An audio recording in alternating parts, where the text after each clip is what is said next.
nyo, kahit matanggal nila ako as Vice President, hahabulin nila ako until the day na maupo sila sa 2028.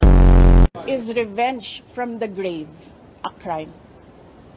So I have to die first. They have to kill me first. So now they can't kill me anymore unless they want to die. I don't appreciate this kind of attitude, Madam Chair. Hindi ko rin maintindihan ang ugali ni Senator Risa Ontiveros. Noong 2016, tumatakbo si Senator Risa Ontiveros na senator, nakailang talo na siya. Dalawa, Madam Chair. Okay, dalawa. Natatakot siya sa pangatlong talo niya, kaya pumunta siya sa Davao. Humingi siya ng tulong. Humingi siya ng tulong sa akin. Tinext niya ako. Pwede ba akong mag-follow up sa hinihingi kong tulong sa boto dyan sa Davao City? Nanalo na siya, at nung nanalo siya, anong ginawa niya? Siya ang pinakaunang umatake kay President Rodrigo Duterte. Anong tawag sa ugaling ganito? Napakadali nila ako tanggalin as mayor. Ngayon, hindi nila ako matanggal. They can drag me to hell. Ang papa niyo po ang naggawa ng desisyon against all Filipinos na may libing si Marcos Sr. sa libigan ng mga bayani. Ano na po ang nangyari ngayon? Nakalimutan na po ba ng nakaupo ngayon? Hindi ko alam. Pero isang beses sinabihan ko talaga si Senator Amy.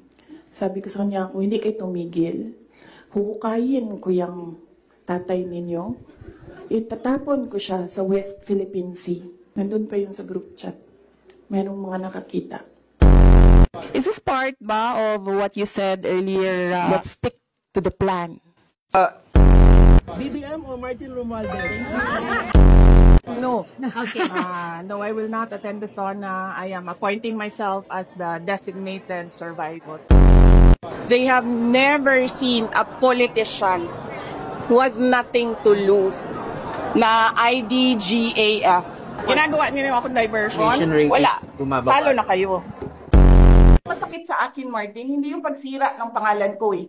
Ang masakit sa akin, maalis mo man ako sa presidential race, hindi pa rin ikaw ang presidente. King ina mo. Walang buboto sa'yo. Please lang. There's nothing in you except money. Yan lang, Martin. Harapin mo yung katotohanan. Nanong kita kanina, sino ang appointing authority? Anong sagot mo? Secretary. Hindi mo alam. Nakita kita, sumagot. Camera. Tinutulungan ko lang kayo, sir, kasi napapahiya ang Pilipinas.